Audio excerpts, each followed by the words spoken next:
Okay, if you'd like to see me multiply these two matrices together, you can continue watching the video, or you can just pause the video and try to do it yourself, or use the calculator to get the answer. But let me see if I can get the answer. So first of all, it says multiply A and B with parentheses, so I have to do that first. That's why I have them surrounded by parentheses, and then multiply the answer by C.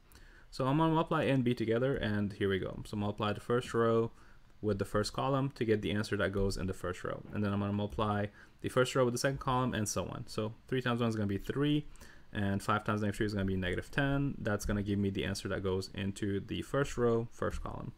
Now first row, second column, it requires me to multiply 3, 5 with 5, 3. So that's gonna be 15 and 15 again, and I'm gonna combine them to get the answer that goes into the first row, second column. So now this row and this column, it's the second row, first column, so that means the answer is gonna go in the second row, first column.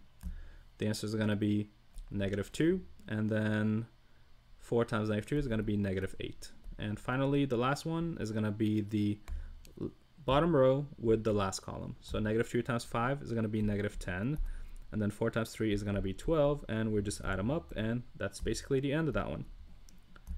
And we're gonna multiply the whole thing by 0, 4, 3, -5 when we get the solutions. So let's see, that's -7, and then 30, -10, and finally 2.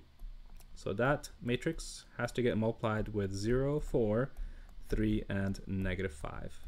Okay, so these numbers are the yellow numbers that we did from previous problems. So again, I'm going to multiply the -7 with the 30 with a 0 and 3. So 7 times 0 is going to be -7. 30 times 3 is going to, 7 times 0 is going to be 0. That's what I meant. 3 times 30 is going to be 90. And then we just add up the answers. So then again, -7 and 30 goes together with the 4 and -5. So it's going to be -28 minus 150. And keep going with the next row, first column. So it's going to be 0 plus 6. And finally, the bottom row with the top column. So this row and this column. So -40 there, and then -10. And the total should be 90, -178, 6, and -50.